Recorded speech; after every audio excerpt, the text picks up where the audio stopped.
Joining me now is Congressman Stephen Horsford, a Democrat out of Nevada's 4th District. He's on the House Financial Services Committee, the Armed Services Committee.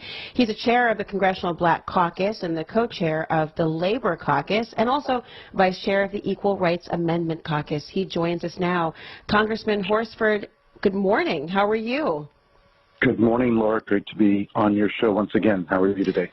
I'm good. I'm glad that you're joining us here today. You know, I've been reading more and more about the Republican request, it seems, to eliminate a chief position at the Pentagon. It's the chief diversity officer.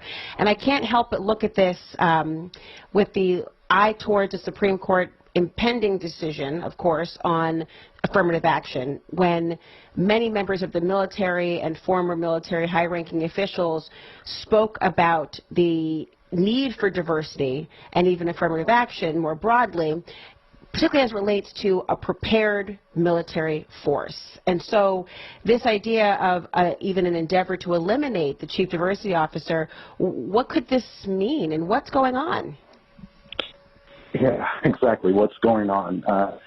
Instead of focusing on national security, making sure that our service members have the tools, the resources, the training that they need to be prepared at any moment to defend us at home or abroad, this is what extreme Republicans spent literally hours on in the Armed Services markup of the National Defense Authorization Act the other day, and voted to eliminate the Chief Diversity Officer position, which was just created in the last 2 years under Defense Secretary Austin. It's a position that my colleagues always talk about. Government needs to work more like a business, and yet every major defense contractor, which are partners with the Pentagon in doing the necessary work to provide national security, companies like Lockheed Martin and Boeing and Raytheon, all who have diversity officers, chief diversity officers, global officers on diversity, because they understand that diversity is actually our strength. So this is their version of being woke, but in fact, they are asleep at the wheel, because it's our military that actually is becoming more diverse every single day, and they can't ignore that truth, that fact. Let me unpack this, because although I led with the conversation about how the military has weighed in part on the affirmative action conversations in and before the Supreme Court, diversity in the military is quite distinct from affirmative action in the educational sense and the motivations for it. But the underlying or connective tissue is about, when it comes to the military, the asset of diversity as it relates to preparedness and military recruitment efforts. And spreading divisions within the ranks. What is the motivation? I mean, we heard what's happening through Congressman Matt Gaetz, and we've heard his statements surrounding this issue, but I always get a sense, sadly, that there's the public statement and then there's the private motivation and the why. What are you hearing as to why this is coming to the top of the priority list? Laura, I asked this very question of Matt Gaetz, my colleague on the committee. So his first amendment to the NDAA in our markup the other day, the National Defense Authorization Act, was simply to study the cost of diversity, equity, and inclusion to determine how many hours are spent training in these areas. And I asked him, okay, it's one thing to request a report. And I asked them specifically, so if we agree with this first amendment, will you agree to drop the other 10 amendments that you have on diversity, equity, and inclusion? And he said no. He's like, no, I want to have this debate. I want to use up the committee's time on this issue. It's really a wedge issue. What Matt Gaetz and others are doing is creating division. They're not promoting diversity of thought, of experience, of background, whether that be racial or gender background, sexual orientation. These are the issues that they continue to be against. And yet, it was a 2021 Blue Star Family study that found that active duty family respondents of color actually make decisions about military life based on perceptions of racism and fear for their family safety in communities.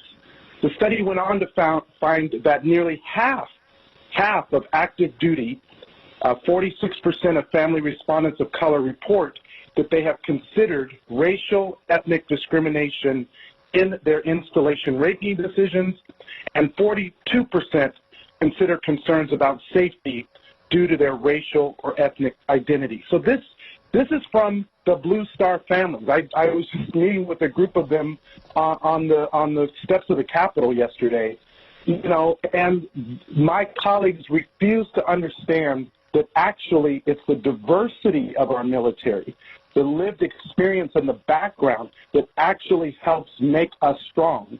And they want to dismantle the very office and the position that's empowered with achieving that diversity for the strength of the Pentagon and our service members. It's unconscionable.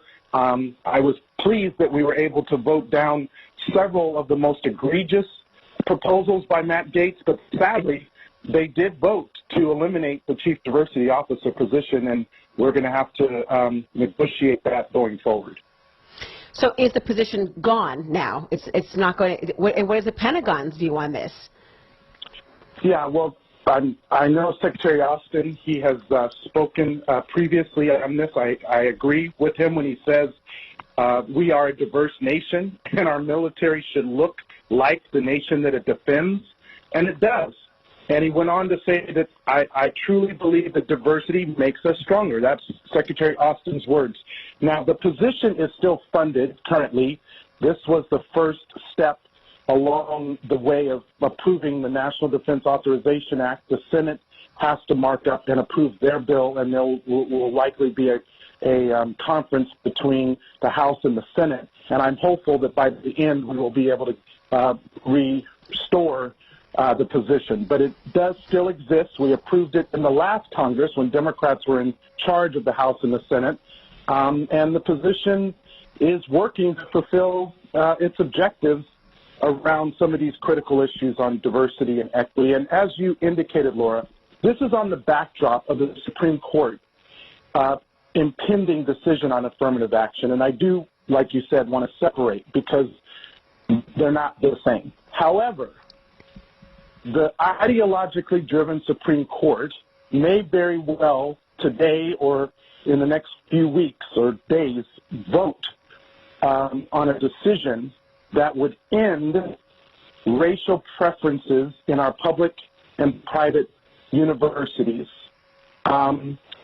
setting back yet again essential protections and rights that that we had determined we had already won. It's just like they did on the Dobbs decision against women's rights to make their own health care decisions. There are people who want to take us back to the 1950s. Well, our message as a Congressional Black Caucus is we're not going back, and we're not going to be silenced in this moment by extreme ideologues, whether it be in the Supreme Court, in the U.S. Capitol, or in state legislatures or school districts, for that matter, who are trying to erase our history and the very experience of being black in America. With respect to the experience portion of it as well, there's been a lot of conversations, not just in terms of the theoretical benefit of diversity and statements that have been made about the impact on military readiness, which again, Republicans who have been talking about this very issue, including Congressman Matt Gaetz, have suggested that DEI efforts are distracting the Pentagon from military readiness, and it's also hurting recruitment efforts and spreading divisions within the ranks. And you just cited some data to undermine that very notion. But there's also the kind of conversation about the experience of people of color in the military. One thing that Secretary Austin spoke about in elevating to the position that he is now in has been about the value of people believing they can ascend through the ranks of the military as well, and it could lead to a stronger, more devoted military force. Some of your colleagues have expressed their views and their experiences about not feeling like the military was a welcoming place. That's very disturbing to hear.